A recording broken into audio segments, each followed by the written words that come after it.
Hello friends, आप देख रहे हैं YouTube channel chemistry with car. आज के लेक्चर में हम देखेंगे आयोडीमेट्री एंड आयोडोमेट्री।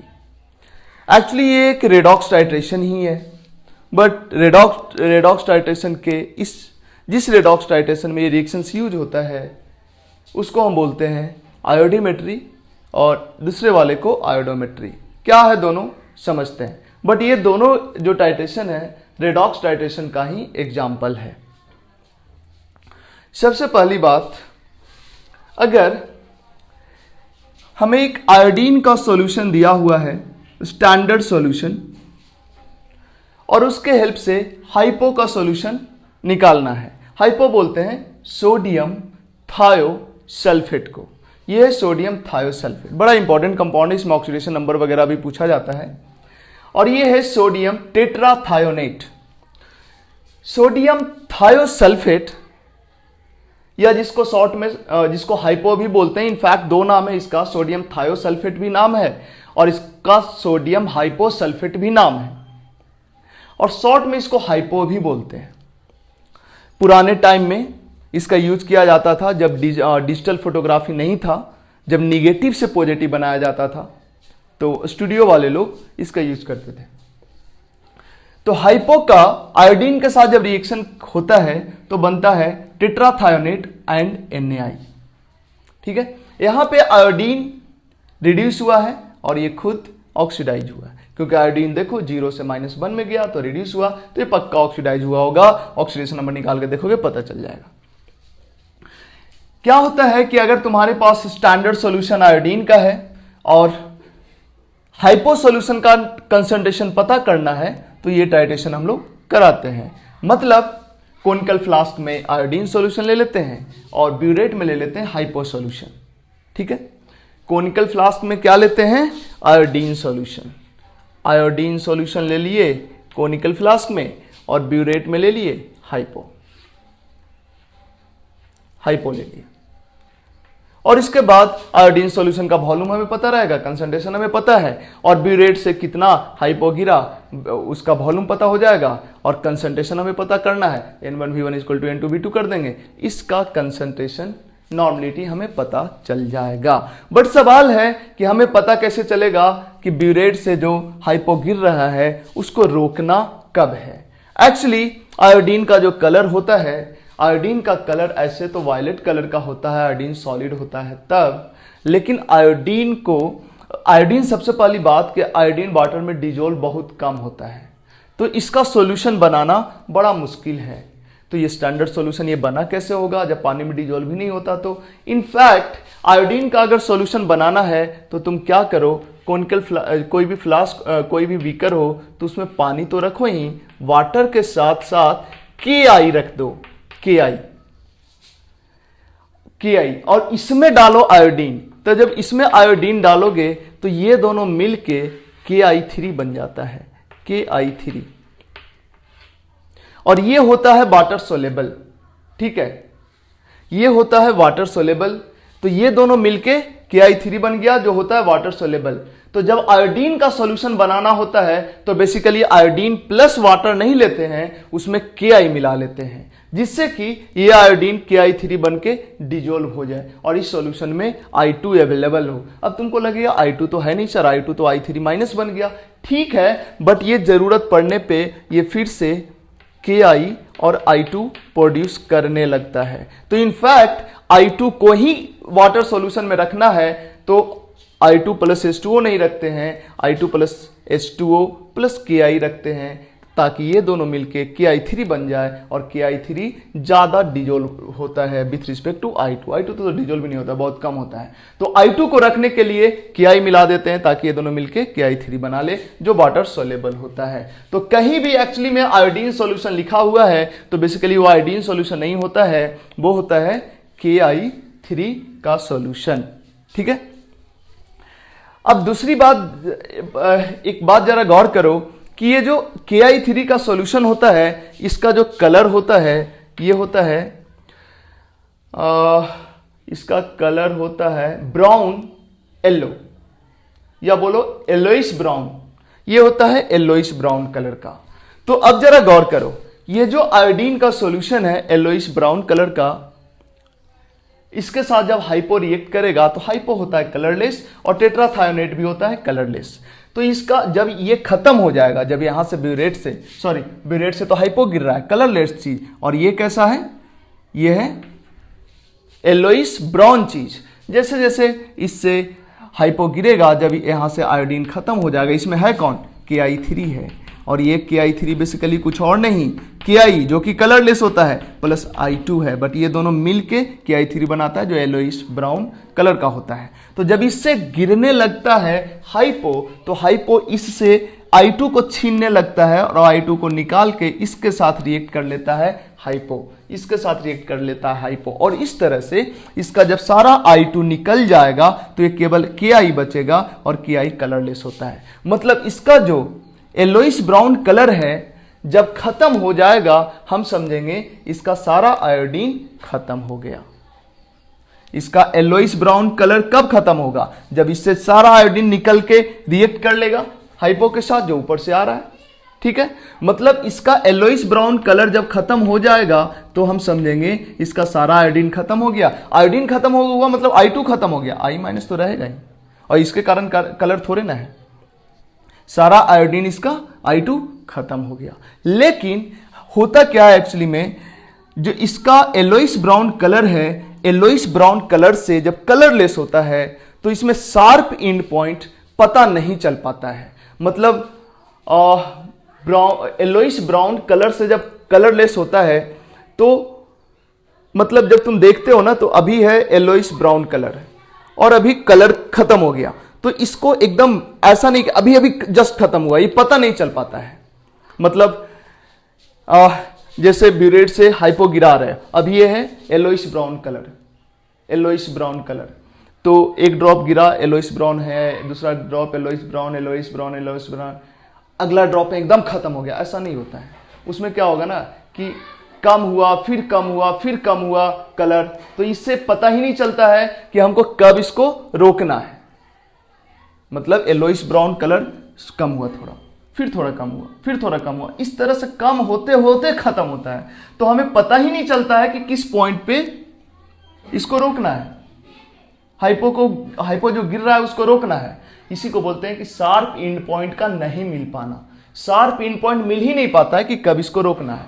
इसलिए हम लोग क्या करते हैं कि Ki का जो सॉल्यूशन, ये I2 का जो सॉल्यूशन है, ऑफ कोर्स ये Ki3 है इनफैक्ट, तो इसका जो ब्राउन कलर है, येलोइश ब्राउन कलर है, इसको हम इंडिकेटर के फॉर्म में नहीं यूज करते। मतलब इसको सेल्फ इंडिकेटर, यहां पे Ki3 का जो येलोइश ब्राउन कलर है, ये सोचो अगर यहां पे शार्प पिन पॉइंट मिल जाता तो हमें बाहर से कोई इंडिकेटर डालने की जरूरत ही नहीं था। हम देखते कि अच्छा येलोइश ब्राउन कलर है, अभी खत्म हुआ है तो इसको रोक दो, बट ये खत्म धीरे धीरे धीरे धीरे होता है, तो हमें पता ही नहीं चलता कब रोकना है। इसलिए यहां पे हम इसको एज ए इंडिकेटर, मतलब सेल्फ इंडिकेटर यूज नहीं कर पाएंगे। तो हम लोग क्या करते हैं, ये जो I2 का सॉल्यूशन है, I2 का सॉल्यूशन इनफैक्ट ये Ki होता है, I2 का solution in fact Ki plus I2 होता है।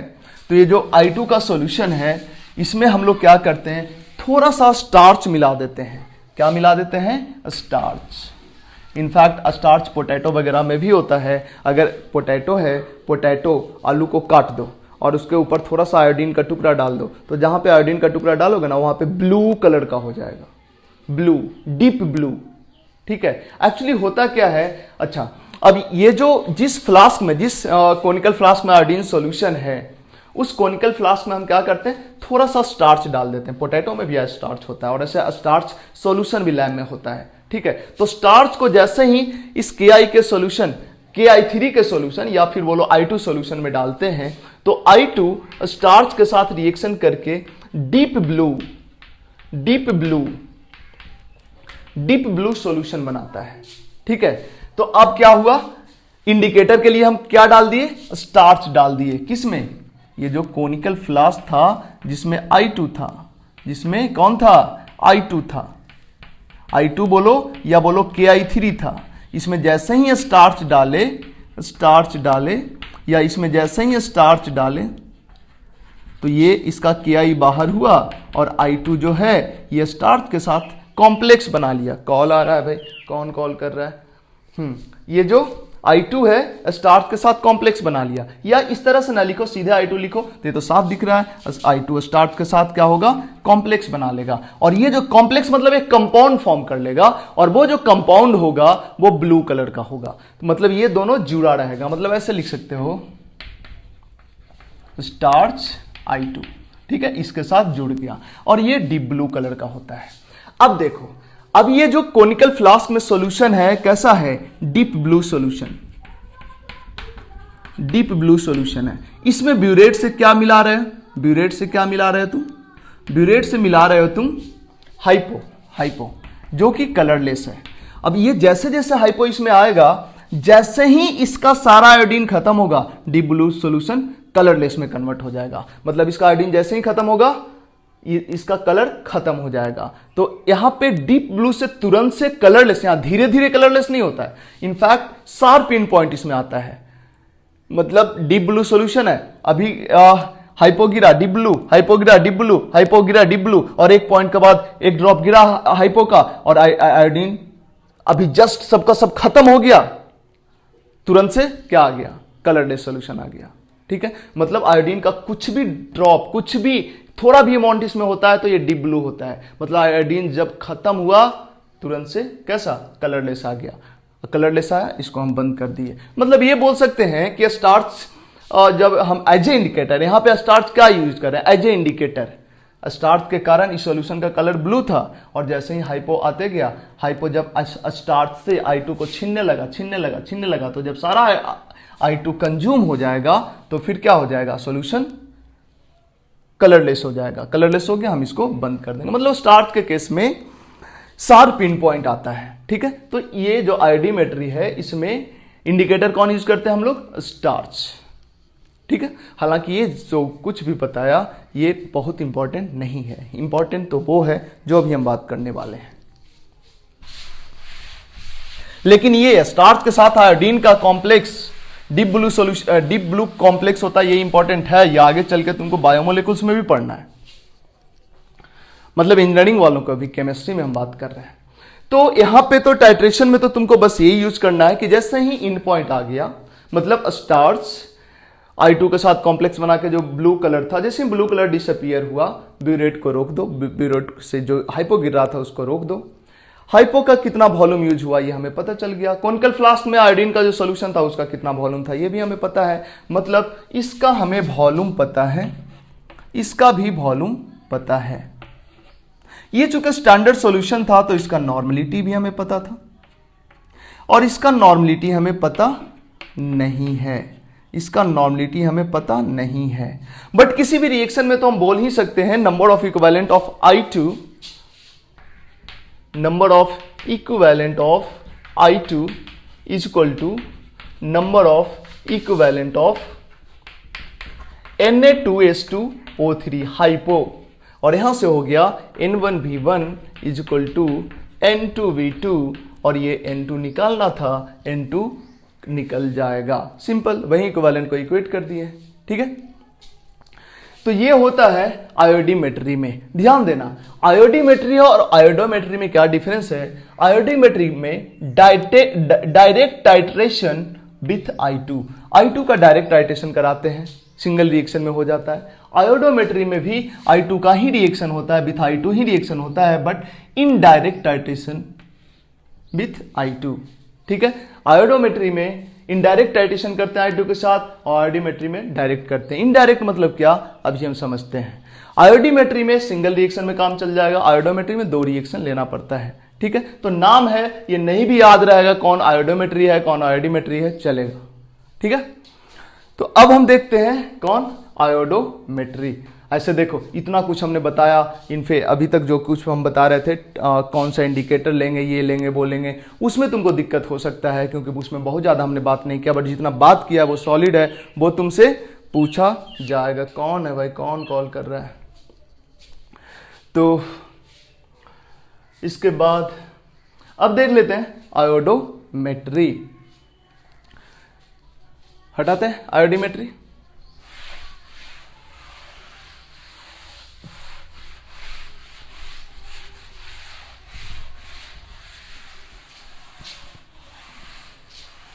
एक मिनट देखने दो, कौन कॉल कर रहा है।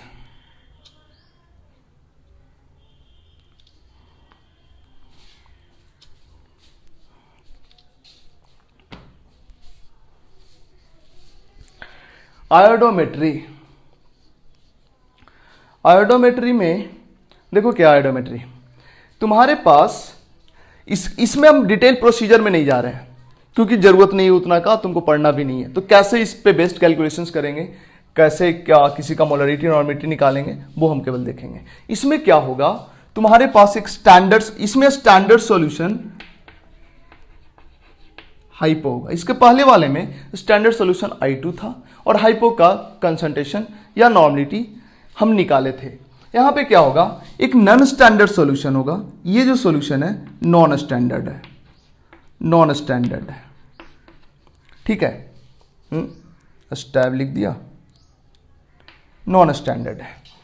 तो आयरन प्लस 3 का कंसंट्रेशन हमें पता करना है। तो हम क्या करेंगे, आयरन प्लस 3 का कंसंट्रेशन हमें पता करना है। ओके, तो आयरन प्लस 3 का जो सॉल्यूशन होगा, ठीक है, इसमें है आयरन प्लस 3। आयरन प्लस 3 का आयरन प्लस 3 हमने लिया है, आयरन प्लस 3 का सॉल्यूशन, मतलब ये आयरन प्लस 3 भी बोल सकते हो या फेरिक सल्फेट बोल दो, तो उसमें भी आयरन प्लस 3 ही होगा। केटायन थोड़े ना केवल होगा, इसके साथ एनायन तो होगा ही। तो फेरिक सल्फेट हो गया, ये कोई भी फेरिक का सॉल्ट होगा। तो फेरिक आयन है बाय द वे, इसका कंसंट्रेशन पता करना है। तो हम सबसे पहले क्या करेंगे, इसमें मिलाएंगे, क्या मिलाएंगे, के आई मिलाएंगे, ठीक है। और के आई ना एक्सेस मिलाएंगे, एक्सेस, जरूरत से ज्यादा, मतलब जितना रिएक्शन इसके साथ होना है उससे ज्यादा मिलाएंगे के आई। क्यों मिलाएंगे वो हम बताते हैं। के आई जब इसमें मिलाएंगे तो के आई आयरन प्लस 3 के साथ रिएक्ट करेगा, के आई आयरन प्लस 3 के साथ रिएक्ट करेगा। के आई का जो आई है जो कि -1 में है, ये ऑक्सीडाइज हो जाएगा, मतलब ये रिड्यूसिंग एजेंट की तरह बिहेव करेगा I माइनस, और इसको कर देगा रिड्यूस, आयरन प्लस 2 में आ जाएगा और I खुद ऑक्सीडाइज होकर 0 में आ जाएगा, ठीक है। तो इस दोनों के साथ रिएक्शन हुआ, चूंकि ये लिया था हमने एक्सेस, मतलब ये पूरा का पूरा खत्म नहीं होगा, कुछ बचा रह जाएगा। यही बचा हुआ जो के आई है, ये I2 जो बना है इसके साथ मिलके के आई, बचा हुआ के आई I2 के साथ मिलके बना लेगा KI3, जिसका की कलर होता है ब्राउनिश येलो या येलोइश ब्राउन, ठीक है, येलोइश ब्राउन कलर KI3 मिलेगा। बट रिएक्शन में जनरली I2 लिखा जाता है, बट होता ये I2 नहीं है, इसके एक्सेस के साथ मिलकर KI3 बना रहता है, ठीक है। तुम जानते हो कि येलोइश ब्राउन कलर का ये होता है, बट इसमें जब हाइपो मिलाएंगे तो इसका कलर खत्म होगा एक टाइम पे, इंड पॉइंट पे, बट इसका yellowish brown colour sharp end point नहीं प्रोवाइड कर पाता है। इसलिए ये जो बना है, KI3 बोलो या I2 बोलो, ये जिस वेसल में बना है KI के एक्सेस लेने के बाद इसमें थोड़ा सा हम मिला देंगे स्टार्च। अब जैसे ही स्टार्च मिलाए, स्टार्च इसके साथ मिलके या बोलो इसके साथ मिलके क्या बना लिया, डीप ब्लू सॉल्यूशन। मतलब अब इस कॉनिकल फ्लास्क में हमारे पास क्या है, deep blue solution, deep blue solution. किसके वजह से, I2 स्टार्च I2 कॉम्प्लेक्स के वजह से, ठीक है। अब इसमें क्या करेंगे, अब इसमें हम मिलाएंगे ब्यूरेट से, कौन, हाइपो, ब्यूरेट से मिलाएंगे हाइपो। और हाइपो जब मिलाएंगे, हाइपो मिलाते मिलाते जब इसका डीप ब्लू कलर सॉल्यूशन, इसका डीप ब्लू कलर खत्म हो जाएगा, हाइपो को गिरना हम बंद कर देंगे। हाइपो का कितना वॉल्यूम गिरा ये हमें पता चल गया, और हाइपो का कंसंट्रेशन स्टैंडर्ड होने की वजह से कंसंट्रेशन भी पता है हमें, मतलब इसका N1 पता है, इसका V1 भी पता हो गया कितना वॉल्यूम गिरा। इसका क्या पता है हमें, इसका कुछ भी नहीं पता है, I2 का नहीं कुछ पता है, बट इसका चूंकि N1 V1 पता चल गया तो I2 का N1 V1 पता चल गया, इसका N1 V1 पता चल गया, मतलब इसका इक्विवेलेंट पता चल गया, तो यही तो I2 का इक्विवेलेंट होगा, और चूंकि ये सारा I2 इसी रिएक्शन से आया है, मतलब इस I2 का इक्विवेलेंट पता चल गया, और इसी I2 का इक्विवेलेंट पता चल गया, मतलब इसका इक्विवेलेंट पता चल गया। अब इसका इक्विवेलेंट पता चल गया भाई, तो इसका इक्विवेलेंट ही तो पता करना था। देखो फिर से हम बात कर रहे हैं क्या हमने किया। हमने क्या किया कि आयरन प्लस 3 का सॉल्यूशन लिया जिसका कंसंट्रेशन हमें पता करना है।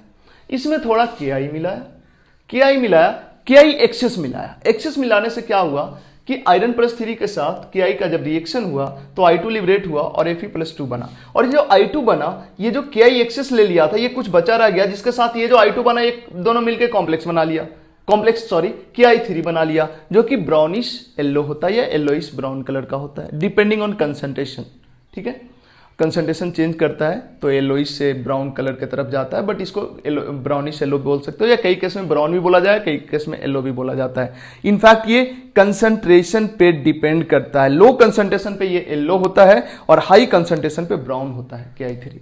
ठीक है, तो अब KI3 बन गया, लिखा जाता है जनरली I2 बट होता ये KI3 है। अब हम जानते हैं कि KI3 का अगर हम हाइपो के साथ रिएक्शन कराएं या I2 का हाइपो के साथ रिएक्शन कराएं तो शार्प पिन पॉइंट नहीं मिल पाता है, क्योंकि इसका ब्राउनिश येलो कलर धीरे धीरे कलरलेस में कन्वर्ट होता है, किसी एक पॉइंट पे कलरलेस में कन्वर्ट डायरेक्ट से नहीं होता है। इसलिए हम लोग क्या करते हैं, इसमें मिला लेते हैं स्टार्च, या ये बोलो इसमें मिला लेते हैं स्टार्च। तो स्टार्च के साथ I2 का कॉम्प्लेक्स बनता है जो डीप ब्लू कलर का होता है। तो इसी वेसल में क्या क्या स्टार्च मिला लिया। ये सब कुछ मिलाने के बाद हमें वॉल्यूम पता है, यहाँ पे मार्क बना होता है तो वॉल्यूम पता है कि कितना वॉल्यूम है। तो ये I2 सॉल्यूशन जो अभी हमें मिला है यहाँ पे स्टार्च मिलाने के बाद, इसका वॉल्यूम हमें पता है V2। ठीक है, और I2 का कंसंट्रेशन हमें नहीं पता है।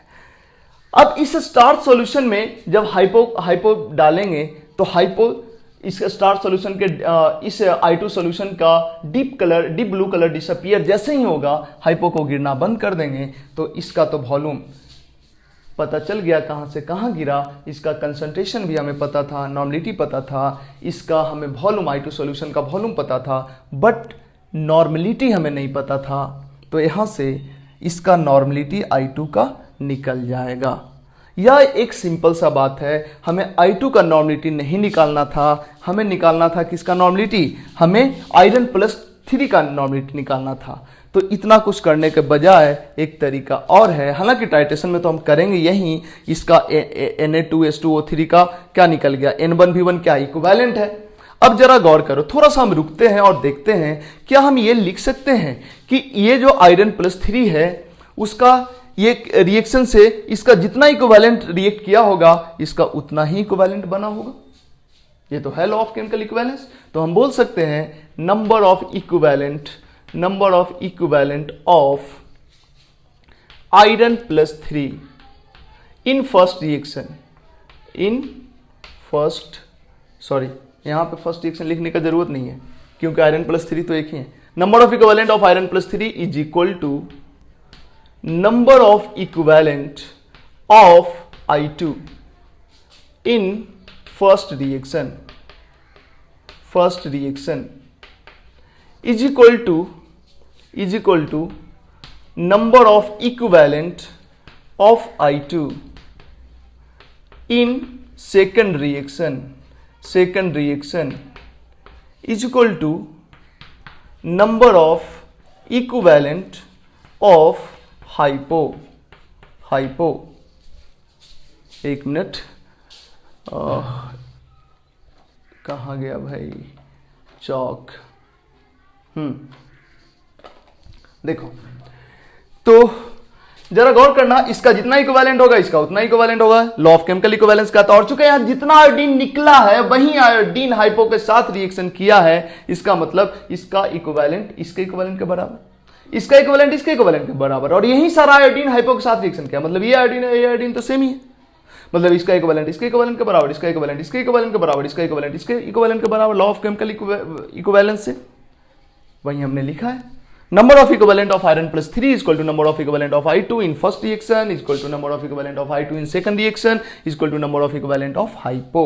और चूंकि number of equivalent of hypo कितना यूज हुआ, N1V1, तो इसका इक्विवेलेंट तुम्हें पता है, बाय द वे 2 इक्विवेलेंट या 5 इक्विवेलेंट या 10 इक्विवेलेंट, 2 मोल 4 मोल 10 मोल कुछ आएगा ये वैल्यू, तो ये जो होगा वही ये होगा, क्योंकि this equal to this equal to this equal to this. इसका मतलब क्या हो गया, नंबर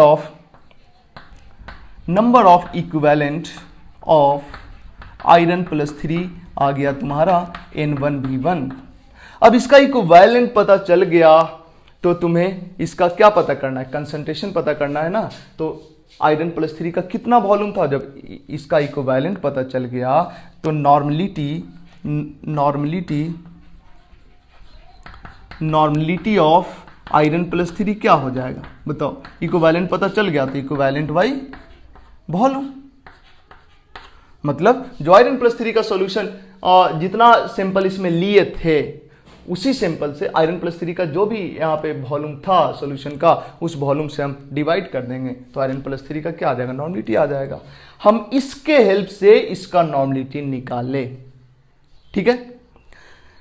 ये बिल्कुल सही है, कोई दिक्कत नहीं है, लेकिन एक चीज गौर करना, गौर ये करोगे कि हमने यहां पे number of equivalent of I2 in first reaction is equal to number of equivalent of I2 in second reaction लिखा है। ये सही है, लेकिन ये तब सही है जब दोनों रिएक्शन में I2 का एन फैक्टर सेम होगा। यहां पे जरा गौर करो, I2 का एन फैक्टर, I2 0 से -1 में गया है, 2 आयोडीन है, उल्टा सोचो, क्योंकि इसका एन फैक्टर हम निकाल रहे हैं, इसका एन फैक्टर निकाल रहे हैं, तो 0 से -1 में गया है, इसके 1 इलेक्ट्रॉन आया है, बट 2 आयोडीन है तो 2 इलेक्ट्रॉन आया है, इसलिए इसका एन फैक्टर कितना हुआ, 2 हुआ। इसी तरह से इसका एन फैक्टर देखो तो 0 से -1 में गया, बट 2 आयोडीन है तो 2 इलेक्ट्रॉन इसमें आया, तो इसका एन फैक्टर भी 2 हुआ। अगर दोनों रिएक्शन में एक रिएक्शन में जो I2 बना है, दूसरे रिएक्शन में I2 यूज हुआ है और दोनों का एन फैक्टर सेम है, तभी हम number of equivalent of I2 in first reaction equal to number of equivalent of I2 in second reaction बोल सकते हैं, अदरवाइज नहीं बोल सकते। क्यों नहीं बोल सकते, गौर करना। तुमको लग रहा होगा ऐसे कैसे सर, इसमें जो I2 निकलेगा जितना उतना ही I2 तो इसमें जाएगा, तो इसमें बाय द वे 10 इक्विवेलेंट निकला तो इसमें 10 इक्विवेलेंट भी ही जाएगा। सोचने में तो ये लगता है सही है, बट ये सही नहीं है। क्यों सही नहीं है, यहां से अगर 10 इक्विवेलेंट निकला है तो यहां जब 10 इक्विवेलेंट जाएगा, अगर हम ये बोलते हैं यहां से 10 मोल निकला है तो यहां से 10 मोल जाएगा, ये बिल्कुल सही है, मोल के टर्म में सही है, बट इक्विवेलेंट के टर्म में सही नहीं है, क्योंकि इक्विवेलेंट डिपेंड करता है एन फैक्टर पे। यहां 10 इक्विवेलेंट, यहां हो सकता है 20 इक्विवेलेंट हो जाए, depending on an factor of I2। गौर करना, इक्विवेलेंट और मोल को कुछ ऐसे समझ सकते हो तुम। अगर तुम्हारे पास 5 kg आयरन का एक पीस है जो 5 kg का है, ठीक है, नहीं ये नहीं, छोटा छोटा स्फेयर है आयरन का तुम्हारे पास, ढेर सारा मतलब 50, और उसका मास 5 kg है, ठीक है। किसी के पास छोटा सिलेंडर है आयरन का 25 और उसका मास है 5 kg, मतलब दोनों 5 kg हैं, बट एक जगह 50 स्फेयर है और एक जगह 25 सिलेंडर है। तो मास तो हम बोल देंगे कि मास दोनों का इक्वल है, मास तो इक्वल है ना, बट क्या 50 को 25 के भी इक्वल कर देंगे कि 50 इक्वल टू 25? 50 का मास 25 के मास के इक्वल है, बट 50 इक्वल टू 25 नहीं। यहां जितना मोल निकला है यहां उतना ही मोल जाएगा, बिल्कुल सही है, बट यहां जितना इक्विवेलेंट निकला उतना ही इक्विवेलेंट यहां जाएगा। यह गलत भी हो सकता है अगर दोनों में I2 का एन फैक्टर अलग अलग आए तो। देखो 5 kg इक्वल टू 5 kg सही, बट 50 इक्वल टू 25 सही नहीं। बट ये भी सही हो जाता कब, जब से एक इंडिविजुअल सिलेंडर का साइज दूसरे एक इंडिविजुअल सिलेंडर का मास एक इंडिविजुअल स्फीयर के मास के बराबर होता, लेकिन ऐसा है नहीं। एक इंडिविजुअल का मास, एक इंडिविजुअल सिलेंडर का मास एक इंडिविजुअल स्फीयर के मास से अलग है। समझा नहीं पा रहे हैं हम इसको, ये एग्जाम्पल उतना मज़ा नहीं आया। कहने का मतलब ये है, जरा गौर करो, चलो इसको फिर से हम समझाते हैं। अभी कुछ देर के लिए मान लो ना, एग्जाम्पल वैसा लाएंगे तो अभी क्लियर हो जाएगा। अभी एग्जाम्पल लाएंगे, अभी मान लो कि इसका इक्विवेलेंट इक्वल टू इसका इक्विवेलेंट, ये ऑलवेज ट्रू है। इसका इक्विवेलेंट इक्वल टू इसका इक्विवेलेंट, ये भी ऑलवेज ट्रू है। बट इसका इक्विवेलेंट इक्वल टू इसका इक्विवेलेंट, इसका इक्विवेलेंट इक्वल टू इसका इक्विवेलेंट, ये तभी ट्रू है जब इस रिएक्शन में इसका एन फैक्टर और इस रिएक्शन में इसका एन फैक्टर सेम है। अदरवाइज इसका मोल इसके मोल के बराबर तो हमेशा होगा, मोल बराबर होगा, क्योंकि यहां जितना मोल निकला है उतना ही मोल यहां पे गया है। कुछ देर के लिए मान लो, अभी एग्जांपल लेंगे तो क्लियर हो जाएगा, ठीक है।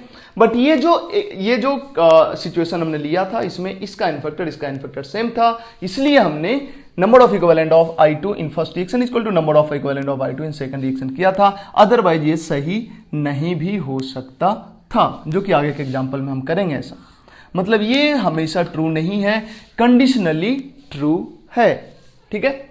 ये था आयोडोमेट्री का फर्स्ट एग्जांपल।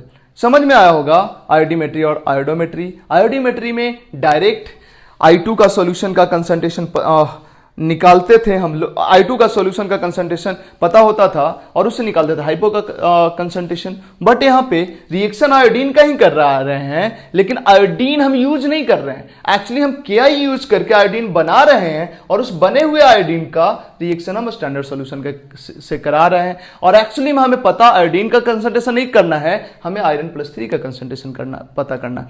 मतलब Iron+3 का कंसंट्रेशन पता कर रहे हैं हाइपो के कंसंट्रेशन के हेल्प से एंड KI के हेल्प से, ठीक है। तो तुमको ऐसा लग सकता है कि सर ये नॉन स्टैंडर्ड था, ये स्टैंडर्ड था, तो इसी दोनों को क्यों नहीं रिएक्ट करा दिया डायरेक्ट। ये दोनों डायरेक्ट रिएक्ट नहीं करेगा, क्योंकि ये होता है ऑक्सीडाइजिंग एजेंट और ये इसको ऑक्सीडाइज नहीं कर पाएगा, ठीक है। तो जब इसको ऑक्सीडाइज ही नहीं कर पाएगा तो ये रिएक्शन ही नहीं होगा। तो इसलिए पहले क्या किया गया, इसका KI के साथ रिएक्शन कराया गया, I2 लिबरेट हुआ, मतलब यहां पे ये ऑक्सीडाइजिंग एजेंट की तरह बिहेव किया और ये भी ऑक्सीडाइजिंग एजेंट था, तो इसलिए दोनों रिएक्शन नहीं करेगा। तो ये ऑक्सीडाइजिंग एजेंट को KI के साथ रिएक्शन कराया गया, I2 बना, अब I2 का इसके साथ रिएक्शन कराया गया, तो ये ऑक्सीडाइजिंग एजेंट की तरह बिहेव कर दिया, इसको ऑक्सीडाइज कर दिया। मतलब इसका डायरेक्ट इसके साथ रिएक्शन नहीं होता है, इस वजह से ये सब तरीका अपनाया जाता है। इसके जगह पे कोई और भी रिएक्शन हो सकता था, इसके जगह पे कोई और भी हो सकता था, बट निकलेगा यहाँ I2 ही और I2 का ही रिएक्शन कराया जाएगा। यहां भी कोई और हो सकता है, लेकिन एक रिएक्शन से I2 का निकलना और दूसरे में I2 का जाना, ये होगा आयोडोमेट्री में, ठीक है। तो इसको मिटाते हैं और कुछ और भी लिखते हैं। नहीं, इसको मिटा के लिख तो दिया। अब अगला एग्जांपल लेते हैं जिसमें एन फैक्टर सेम नहीं होगा, तो इसको हम मिटाते हैं सारे को।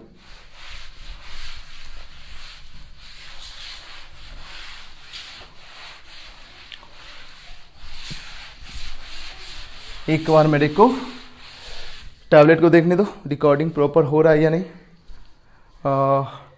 हो रहा है, कोई बात नहीं। नेक्स्ट रिएक्शन हम लेते हैं Iron+3 का ही KI के साथ रिएक्शन कराते हैं। Iron+3 का ही कराते हैं KI के साथ रिएक्शन, और तुम जानते हो क्या बनेगा, यहाँ पे I2 बनेगा और साथ में बनेगा इसको, हाँ I2 बन गया और Iron+2 बनेगा और Iron+2 बनेगा। तुमको ऐसा लग सकता है कि सर इसमें K+ था, K+ कहाँ गया इधर। K+ देखो ये भी तो था ना, Iron+3 केवल थोड़ा ना रहा होगा, ये फेरिक सल्फेट रहा होगा, तो जो एनायन रहा होगा उस एनायन के साथ K+ उधर रहेगा, वो हमने नहीं लिखा है। यहाँ जो I2 लिबरेट हुआ, इस I2 का रिएक्शन करा दिया गया है KMnO4 के साथ। KMnO4 के साथ रिएक्शन कराया गया तो बना IO3 माइनस, आई थिंक हमने सही लिखा है, IO3 माइनस और MnO2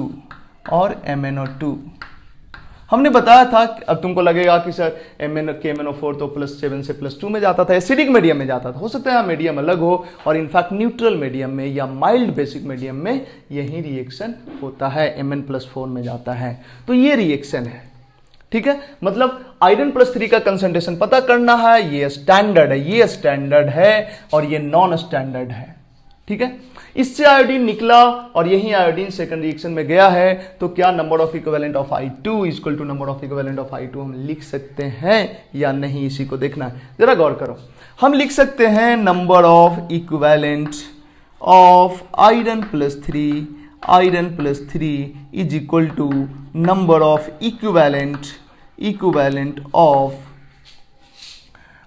I2 is equal to number of equivalent of I2 is equal to number of equivalent of hypo।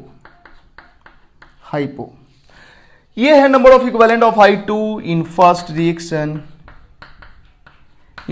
Reaction, और ये है इन सेकंड रिएक्शन,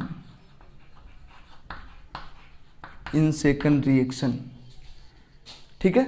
अब जरा गौर करो, क्या इसका एन फैक्टर क्या है? इसका एन फैक्टर क्या है? -1 से 0, सॉरी ऐसा उल्टा चलेंगे ना, इसका एन फैक्टर निकालना ना, 0 से -1, बट 2 आयोडीन है, एक आयोडीन से तो 1 इलेक्ट्रॉन आया, एक आयोडीन में 1 इलेक्ट्रॉन आया, बट 2 आयोडीन है, 2 इलेक्ट्रॉन आएगा, एन फैक्टर 2। बट यहां पे अगर गौर करो इसका एन फैक्टर, तो ये 0 से +5, 0 से +5 नहीं, x +2 इंटू, नहीं, हमने रिएक्शंस तो सही लिखा है ना, रिएक्शंस हमारा बिल्कुल सही है। x +2 इंटू 6 इक्वल टू -1, तो x इक्वल टू क्या हो गया, 6 इंटू 2 12 -12 -1 -13 हो गया ना। IO3 माइनस रिएक्शंस तो सही है। x प्लस कहां से भाई, ये माइनस ना, -2 ऑक्सीजन का -2 होता है, इंटू 6, तो ये हो गया तुम्हारा x इक्वल टू -1 और +12। मेरे को ऐसा क्यों लगता है कि यहाँ पे आयोडीन का ऑक्सीडेशन नंबर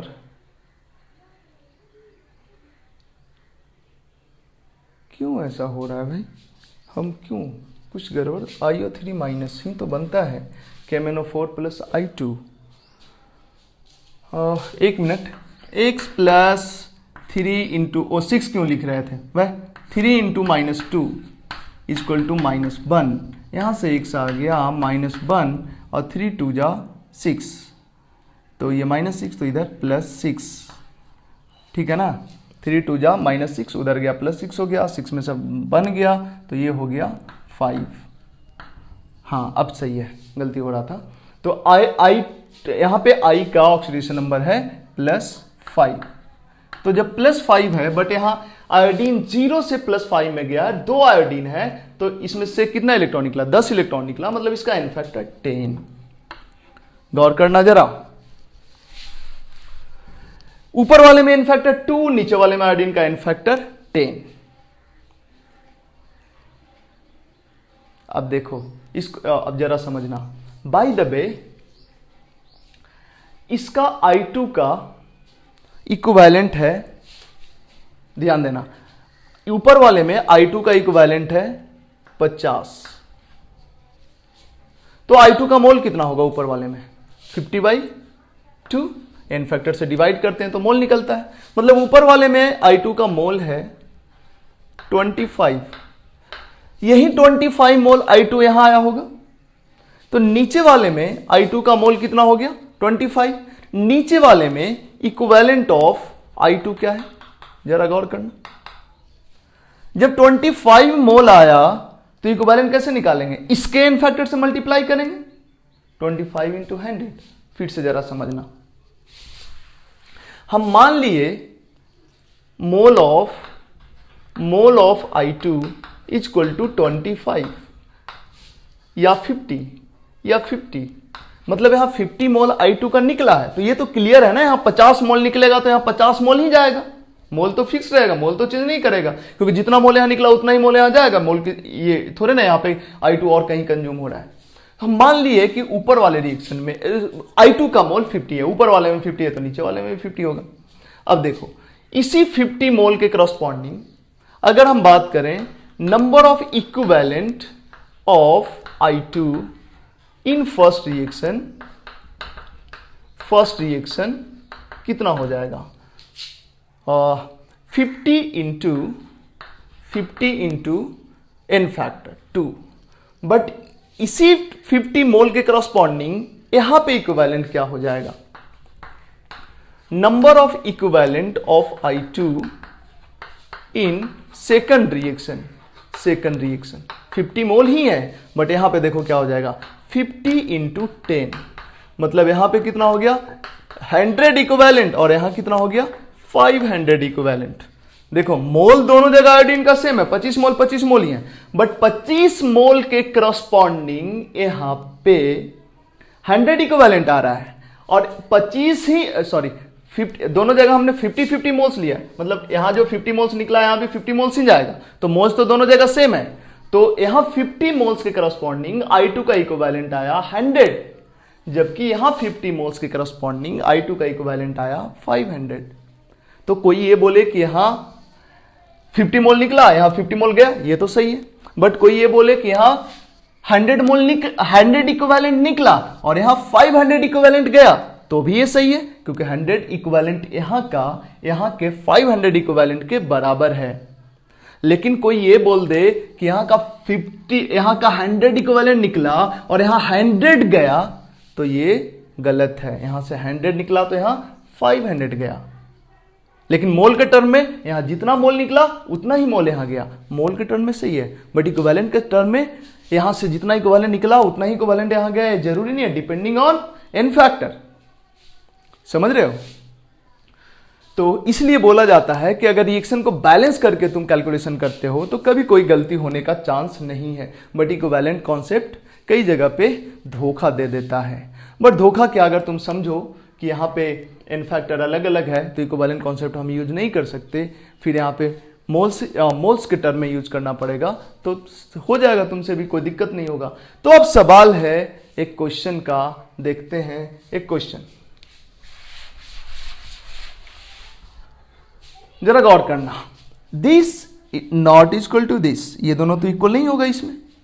ये दोनों इक्वल कब होता है? जब ये दोनों का n फैक्टर सेम होगा। कहने का मतलब एक रिएक्शन से दूसरे रिएक्शन में जंप कर रहे हो किसी कॉमन स्पेसिस के थ्रू, तो दोनों का इक्विवेलेंट बराबर कर सकते हो अगर दोनों का n फैक्टर सेम हो तो, अदरवाइज नहीं। तो फिर कैसे हैंडल करेंगे ऐसे प्रॉब्लम्स को? एक चीज तो हम जानते ही हैं कि इसका इक्विवेलेंट इसके इक्विवेलेंट के बराबर हमेशा होगा, बट इसका इक्विवेलेंट इसके इक्विवेलेंट के बराबर हो भी सकता है, नहीं भी हो सकता है, बट इसका इक्विवेलेंट इसके इक्विवेलेंट के बराबर तो हमेशा होगा।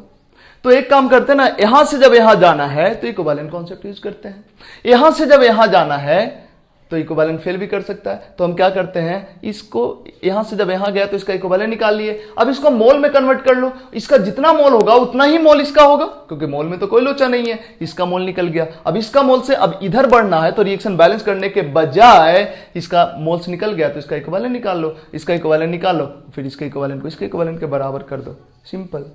फिर से सुनो, इसका इक्विवेलेंट निकाल लो इसके इक्विवेलेंट के बराबर, अब इसका मोल निकाल लो तो इसका इक्विवेलेंट जो भी आया उसको इसके n फैक्टर से डिवाइड करो, इसका मोल आ जाएगा, और वही मोल इसका रह जाएगा। फिर उस मोल को इसके n फैक्टर से मल्टीप्लाई कर दो तो इसका इक्विवेलेंट आ गया। अब इसके इक्विवेलेंट को इसके बराबर कर दो, इसका इक्विवेलेंट निकल गया, इससे के इक्विवेलेंट से इसका इक्विवेलेंट फाइनली निकल गया, नहीं निकला? अब देखो एक क्वेश्चन देते हैं और क्वेश्चंस के थ्रू ही हम आगे बढ़ते हैं। हमारा क्वेश्चन है, if mole of KMnO4 is X, if mole of KMnO4 is X, then find mole of iron plus 3, mole of iron plus 3, ये क्वेश्चन है। अब जरा गौर करो, कोई बोले कि इसी के लिए है, इसका मोल पता है, इसका मोल पता करना है, ठीक है। तो कोई बोलेगा क्या सर इसको बैलेंस कर लेंगे, इसको बैलेंस कर लेंगे, उसके बाद तो करना आसान हो जाएगा, बिना बैलेंस किए भी हम कर लेंगे। देखो कैसे, हमें KMnO4 का मोल पता है, कितना है, x है, इसका मोल कितना है, x है, इसका जो मोल है वो x है। अब बताओ इसका इक्विवेलेंट कितना होगा, मोल इंटू n फैक्टर, बताओ इसका इक्विवेलेंट कितना होगा, number of equivalent, mole into n factor, इसका n फैक्टर क्या है, +7 से +4 में आया है, 3 है, तो नंबर ऑफ इक्विवेलेंट कितना हो गया, 3 इंटू x। इसका जितना इक्विवेलेंट होगा इसका उतना इक्विवेलेंट होगा, तो इसका इक्विवेलेंट कितना हो गया, इसका इक्विवेलेंट 3x। अब इसका इक्विवेलेंट 3x, तो इसका इक्विवेलेंट भी 3x हो सकता था अगर दोनों का n फैक्टर सेम होता तो, बट n फैक्टर सेम नहीं है, तो ये दोनों का, इसका जितना इक्विवेलेंट होगा इसका उतना इक्विवेलेंट नहीं होगा। हम क्या करेंगे, I2 का मोल निकाल लेंगे। तो इक्विवेलेंट चूंकि 3x है तो मोल कितना होगा, I2 का मोल, इस I2 का मोल हो जाएगा equivalent by n factor, but इसका n फैक्टर, तो 3x डिवाइडेड बाई 10, ये हो गया इस I2 का मोल। अब इसका जितना मोल होगा इसका उतना ही मोल होगा, क्योंकि यहां से I2 निकला था वहीं I2 यहां आया था, तो मोल तो इक्वल ही होगा। तो इसका मोल क्या हो गया, इसका मोल हो गया 3x बाई 10, 3x बाई 10। इसका मोल से अब इसका मोल निकालना है तो रिएक्शन बैलेंस करना पड़ेगा। बैलेंस करने से बचने के लिए पहले इसको इक्विवेलेंट में कन्वर्ट करो, तो इसका इक्विवेलेंट क्या हो गया, नंबर ऑफ इक्विवेलेंट हो गया इसका मोल इंटू इसका n फैक्टर, तो 3x बाई 10 इंटू 2, ठीक है। तो ये आ गया इक्विवेलेंट I2 का, और इस रिएक्शन में इसका जितना इक्विवेलेंट होगा इसका उतना इक्विवेलेंट होगा, तो इसका इक्विवेलेंट कितना आ गया, इसका इक्विवेलेंट आ गया 3x by 10 into 2, 3x by 10 into 2, और इसका मोल्स निकालना था तो इसका मोल्स क्या आएगा, इसका इक्विवेलेंट डिवाइडेड बाई इसका n फैक्टर, इसका इक्विवेलेंट तो 3x बाई 10 इंटू 2 आया है, और इसका n फैक्टर +3 से +2 में जा रहा है 1 है, तो इसका n फैक्टर से मल्टीप्लाई कर देंगे, ये आ गया आयरन +3 का मोल्स। क्या होगा आंसर, 3 2 जा 6, सॉरी 2 से 2 5 जा 10, तो 3/5x, ये आ गया आंसर, ठीक है। कुछ बच्चा क्या करेगा, इसमें गलती क्या करता है लोग, वो देखो, रॉन्ग मेथड। इसका मोल कितना है, x है, तो इसका इक्विवेलेंट 3x हुआ, तो इसका इक्विवेलेंट भी 3x कर दिया, ये तो सही है। अब सोचा कि यहां भी I2 ही बन रहा है, तो इसका इक्विवेलेंट इसके इक्विवेलेंट के बराबर, यहां भी इक्विवेलेंट 3x, और इसका इक्विवेलेंट 3x, तो इसका इक्विवेलेंट भी 3x, और इसका इक्विवेलेंट 3x, तो इसका मोल में कन्वर्ट करेंगे तो इक्विवेलेंट को n फैक्टर से डिवाइड करना पड़ेगा। n फैक्टर इसका 1 है, तो 1 से डिवाइड करेंगे, 3x बाई 1, इसका इक्विवेलेंट, सॉरी इसका 3x इक्विवेलेंट आया, मोल में कन्वर्ट करने के लिए इक्विवेलेंट को n फैक्टर से डिवाइड करना पड़ेगा, 1 से डिवाइड करेंगे, इसका n फैक्टर 1 है, 1 से डिवाइड करेंगे, इसका मोल्स हो गया 3x, मोल्स हो गया 3x। ये गलत है, ये सही नहीं है, ठीक है। यहां पे हम मोल्स जब निकाले तो इक्विवेलेंट को n फैक्टर से हमको डिवाइड करना चाहिए था, हमने मल्टीप्लाई कर दिया है, इसको इंटू और 1/1 कर दो, है ना, गलती हो गया था वहां पे। हालांकि आंसर पे कोई फर्क नहीं पड़ेगा, बट प्रोसीजर में गलती कर दिया था हमने। चलो ठीक है, तो ये गलत है, 3x/5 होगा आंसर, ठीक है। बट ये दोनों जगह अगर n फैक्टर I2 का सेम होता तो गलत, मतलब इसका इक्विवेलेंट इसके इक्विवेलेंट के बराबर कर सकते थे। मतलब इसके पहले वाला जो एग्जांपल लिया था जिस पे हमने क्वेश्चन नहीं किया, इसके पहले रिएक्शन का सेट लिया ना 2, उसमें अगर इसका इक्विवेलेंट को इसके इक्विवेलेंट के बराबर, इसके इक्विवेलेंट को इसके इक्विवेलेंट के बराबर, इसके इक्विवेलेंट को इसके इक्विवेलेंट के बराबर कर दो तो कोई गलती नहीं होगा। तो ये था आयोडोमेट्री, ठीक है। मिलते हैं नेक्स्ट लेक्चर में डबल टाइट्रेशन के साथ, जो कि टाइट्रेशन का लास्ट लेक्चर होगा। Thank you.